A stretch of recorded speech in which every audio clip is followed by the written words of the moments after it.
Olá, sejam bem-vindos ao nosso curso de Metodologia Científica Introdução a Projetos de Pesquisa da plataforma Mais IFMG. Eu me chamo Bruno Toledo e sou seu professor neste curso. Essa é a aula de número 3, a nossa última aula deste curso. E hoje vamos falar um pouco sobre as normas de elaboração de trabalho de conclusão de curso. Então vamos dar início à nossa terceira aula e última deste nosso curso. Então, nela, iremos abordar o trabalho de conclusão de curso, que não deixa de ser uma pesquisa científica, obviamente. Vamos destacar o formato, a margem, os parágrafos e os espaçamentos, a fonte e a paginação. E, ao final, mostrar um exemplo com todas essas informações.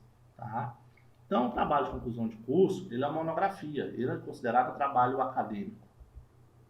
Ela é elaborada, essa monografia, e apresentada já nos finais do curso de graduação, especialização e MBA.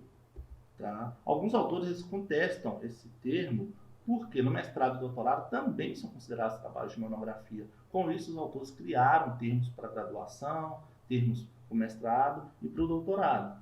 Na graduação, a gente chama de trabalho de conclusão de curso ou TCC. Já no mestrado, a gente chama de dissertação e no doutorado, a gente chama de tese. Então, primeiramente, entendendo o formato, é aquele papel tradicional da folha 4. Tá? Ele pode ser um papel em branco ou reciclado. Tá? E a escrita do seu texto tem que ser aquela escrita tradicional preta também, em sua cor. Já a margem, também, tradicionalmente, são colocadas no anverso, que é a frente da sua folha, onde a esquerda e superior tem tamanho de 3 centímetros e a direita inferior com a margem de 2 centímetros, conforme a ilustração mostra. Com relação aos parágrafos e espaçamentos, eles têm uma correlação. Os parágrafos e os espaçamentos, eles têm que estar trabalhando ao mesmo tempo. Em que sentido? Os parágrafos é a margem que fica à esquerda da sua folha, o tradicional é de 2 centímetros e o moderno é de 1,25 centímetros. E aí depende de como a instituição vai trabalhar. E aí eles têm que fazer essa indicação ou se deixem aberto para que vocês possam utilizar esse espaçamento do parágrafo tradicional ou moderno. Com relação ao espaçamento que é colocado dentro do próprio parágrafo, o texto é justificado e entre as linhas é o espaçamento entre elas de 1,5 centímetros. Esse texto que vocês estão vendo, por exemplo, tem o espaçamento entre parágrafos de 1,5 centímetros e está com o texto justificado também. A fonte, por tradição, as escritas delas são apresentadas ou Arial ou Times. E o seu tamanho do texto principal é o tamanho 12. Vale também para a capa e os demais elementos pré-textuais. Esses elementos pré-textuais nada mais são do que tudo que está antes da introdução. Ressalta-se que, conforme a indicação das normas da BNT, as citações de mais de 3 linhas devem ser digitadas em tamanho 10, conforme a gente viu na aula 2, assim como as legendas e as fontes das ilustrações, além de tabelas que possam pertencer ao projeto, caso houver. Aconselha-se utilizar a fonte itálica para termos estrangeiros. Então, todo aquele termo que não é nativo da nossa língua portuguesa, coloca-se em itálico. O título dos capítulos, no caso, eles devem ser precedidos de numeração. Por exemplo, introdução 1, referencial teórico 2, metodologia 3 e assim por diante. Exceto as referências, que não tem um número a seguir na frente do seu nome.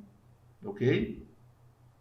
Como sugestão para a tipologia dos títulos, na seção primária, então, 1, introdução, seria todo em caixa alta, negrito, Times ou Arial, tamanho 12. Se tivesse uma seção secundária, 1.1, seria praticamente a mesma coisa da seção primária, exceto que não tem negrito. E aí existe também algumas sugestões de indicação para a seção terciária, quaternária e quinária. Tá? Então depende de como você vai estruturar esse seu trabalho. Conforme a BNT, o IFMG 2020, no caso este ano, apresentou em seu manual as fontes para as tabelas, gráficos e ilustrações com entradas dos autores em letra maiúscula, caixa alta, título seguido do ano e número de página quando houver. Então, o IFMG trabalhou em consonância com as normas da BNT e com isso apresentei para vocês alguns exemplos de como são as indicações dos autores. No caso aí, um exemplo, caixa alta, o autor, o ano e a página que ele indica, tá? Ou uma outra forma, por exemplo, se for adaptado de alguém, se for criado por vocês, no caso seria especificado, criado pelos autores e assim por diante. Então, existem várias especificações, depende de quais vocês irão utilizar. Com relação à paginação, ela deve ser feita sem considerar a capa. Então, a capa é considerada como número 0. Então, você não indica essa numeração para a capa. Todas as outras folhas são contadas de forma sequencial e deve aparecer a partir da página de introdução. Por mais que eu conte 1, 2, 3, a partir da introdução eu começo a mostrar esse número, tá? Já na sequência. Ela pode ser a 4, a 5, depende dos seus elementos pré-textuais. Tá? Então, ela fica no canto superior à direita, conforme. Por fim, mostrando o modelo de formatação do texto com as principais características que eu apresentei nesta aula, tá aí as margens caracterizadas, superior, esquerda, direita e inferior, tá? O espaçamento de um e-mail, no caso ocorra com título, subtítulo, sendo primário, secundário, terciário, então depende de como vai ser aplicado. O recuo de 2 centímetros no parágrafo, pode ser que seja 1,25, depende de como vai ser trabalhado. O espaçamento entre linhas de 1,5, ok? Então aqui é um exemplo com todas as contextualizações que eu fiz durante esta aula. Bom, pessoal, chegamos ao final deste curso e espero que vocês tenham gostado. A aprendizagem de vocês pode ser enriquecedora. Acompanhem as aulas, acompanhem a apostila, façam leituras complementares, tá? E também indico a vocês que na plataforma Mais IFMG possui outros cursos gratuitos e de excelente qualidade para vocês aprimorarem os seus conhecimentos e enriquecendo o seu. Então, verifiquem lá se tem algum curso que pode contribuir com a formação de vocês, contribuir enriquecendo o conhecimento, que podem agregar valor de conhecimento para vocês, ok? Então, muito obrigado pela participação de todos e até a próxima.